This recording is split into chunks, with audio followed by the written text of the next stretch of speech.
পনিরের একটা রেসিপি নিয়ে চলে এসেছি। দারুণ কিন্তু রেসিপিটা, নিরামিষ দিনে এই রেসিপিটা একবার ট্রাই করে দেখতেই পারো। আশা করি তোমাদের ভালোই লাগবে। চলো দেখে নিই একটু। পনিরগুলো টুকরো টুকরো করে কেটে নিয়েছি, দেখতেই পাচ্ছ। এখানে আমি 200 গ্রাম পনির নিয়েছি। আর পনিরের টুকরোগুলো থেকে আমি কিছু টুকরো কিন্তু আলাদাভাবে সরিয়ে রাখবো, ছোটো ছোটো টুকরোগুলো। ক্যাপসিকামটা ধুয়ে নিয়েছি, টুকরো করে কেটে নেবো কিউব সাইজের। আজকে করব কাজু ক্যাপসিকাম পনির। আর তার জন্য আমি ক্যাপসিকামগুলো দেখো কিউব সাইজেরই কিন্তু কেটে নিয়েছি। ক্যাপসিকাম দিয়ে পনিরের রেসিপিটা কিন্তু দারুণ একটা রেসিপি। তোমরা এই রেসিপিটা দিয়ে রুটি, লুচি, পরোটা, নান যে কোনো কিছুর সাথে সার্ভ করতে পারো। আচ্ছা, পনিরটা আমি হালকাভাবে একটু সামান্য নুন দিয়ে সাদা তেলে ভেজে নিচ্ছি, খুব হালকাভাবে কিন্তু ভেজে নিচ্ছি। আর আমি গরম জল ওদিকে করে রেখেছি, একটু সামান্য নুন দিয়েছি। পনির ভাজা পনিরগুলো গরম জলের মধ্যে ডুবিয়ে রেখে দেবো, এতে নরম হয়। ক্যাপসিকামটা ওই তেলের মধ্যে আর তেল দিয়ে নিয়ে হালকাভাবে একটু সতে করে নিয়ে রেখে দিচ্ছি।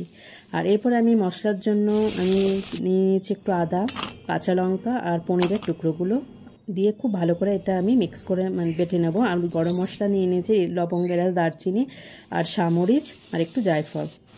তেলের মধ্যে বাটা মশলাটা দিয়ে দিলাম আর ভাজা মশলাটাও দিয়ে দিলাম। এরপরে কাজু আর টক দই আমি একসাথে বেটে নিয়েছি, কাজুটাও দিয়ে দিলাম বাটাটা। গ্যাসের ফ্লেমটা কিন্তু একদম লোতে আছে, মিডিয়াম টু লো ফ্লেমে কিন্তু মশলাটা কষাবো।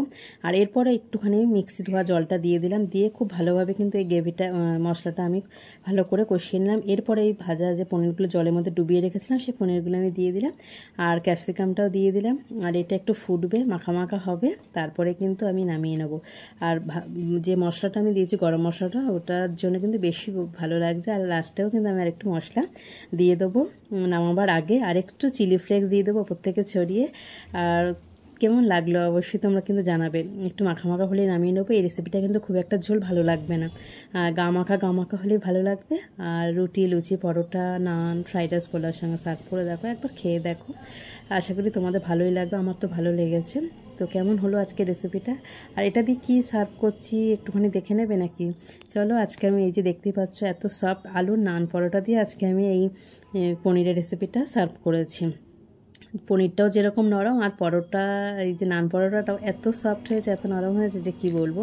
একবার না খেলে তো বুঝতে পারবে না, তাই না? তো একবার করে একবার দেখে নাও কিভাবে আমি করেছি।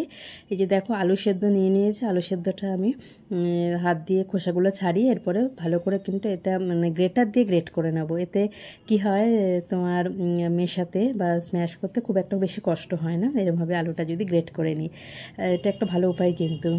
আচ্ছা, এরপরে আমি এর মধ্যে ময়দা মেশাবো। ময়দাটা আমি এখানে, যেহেতু আমি একটা মিডিয়াম সাইজের আলু নিয়েছি, তো এখানে ময়দাটা আমি দেবো 2 থেকে আড়াই কাপ, ঠিক আছে। আর একটুখানি মৌরি দিয়ে দিলাম আর জোয়ান দিয়ে দিলাম। আর এখানে আমি চিলি ফ্লেক্স দেবো, একটুখানি বেকিং সোডা দেবো, তো আর চিলি ফ্লেক্স দেবো, নুন দেবো, দেওয়ার পর একটু রিফাইন্ড অয়েল দেবো। আর তারপরে এটা খুব, আর টক দই দেবো। মেন জিনিস হচ্ছে টক দই। এখানে আমি হাফ বাটির মতো টক দই দিচ্ছি, মানে 50 গ্রাম টক দই। আচ্ছা, একটু বেকিং সোডা বলেছিলাম প্রথমে, এটাই পরে দিলাম। এই যে টক দইটা দিলাম 3 টেবিল চামচ দেবো। জল আগে থেকে কিন্তু দেবো না, এটাতেই কিন্তু মেখে মেখে দেখবো, যদি প্রয়োজন হয় অল্প জল দেওয়া যেতে পারে। হ্যাঁ, কিন্তু সেইভাবেই কিন্তু আমি মেখেছি, আমি জল আমার দরকার পড়েনি। এই যে এটা একটা ডো হয়ে গেছে, মিডিয়াম একটা ডো। আর ডোটা আমি তেল মাখিয়ে কিছুক্ষণের জন্য রেস্টে রেখে দেবো। যদি বেশি সময় থাকে বেশিক্ষণ রাখবো, খুব ভালো হয়। রেস্টে রাখার পর ময়দার ডোটা এত সুন্দর সফট হবে, দেখো 20 মিনিট পর ময়দা বলছে আলুর এই না ডোটা এত সুন্দর হয়েছে, দেখো হাত দিয়ে বুঝতে পারছো তোমরা। আচ্ছা, এখানে লেচি কেটে নেবো। লেচিগুলো একটু পরোটার সাইজে, একটু বড় সাইজেরই হবে। আর লেচিগুলো কেটে নেবো। এরপরে আমি এটা যেমন নর্মাল রুটি আমরা বেলি সেরকমভাবে বেলে নেবো। আর তোমার একটু বেলার সময় ময়দা বা আটা তোমরা ইউজ করতে পারো। হ্যাঁ, বেলার পরে এরপরে যেরকম পরোটা ভাজি সেরকম পরোটা ভেজে নেবো। প্রতিটা পরোটা কিন্তু ফুলবে, আর যদি ভালোভাবে মাখা হয় তাহলে কিন্তু পরোটাগুলো ফুলবে। আর খুব বেশি তেল দেওয়ার দরকার নেই, ছাকা তেলে ভাজার দরকার নেই, অল্প তেল দিয়ে ভেজে নেবো।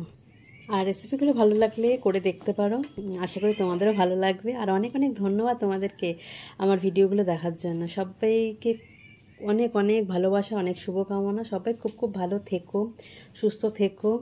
আর আমি আশা করবো আরও নতুন নতুন ভিডিও তোমাদের সামনে আনার, যখন যে রেসিপিটা আমি বাড়িতে তৈরি করি সেটাই তোমাদের সঙ্গে শেয়ার করি। আর সবাই খুব খুব ভালো থেকো, সুস্থ থেকো। সবাইকে টাটা।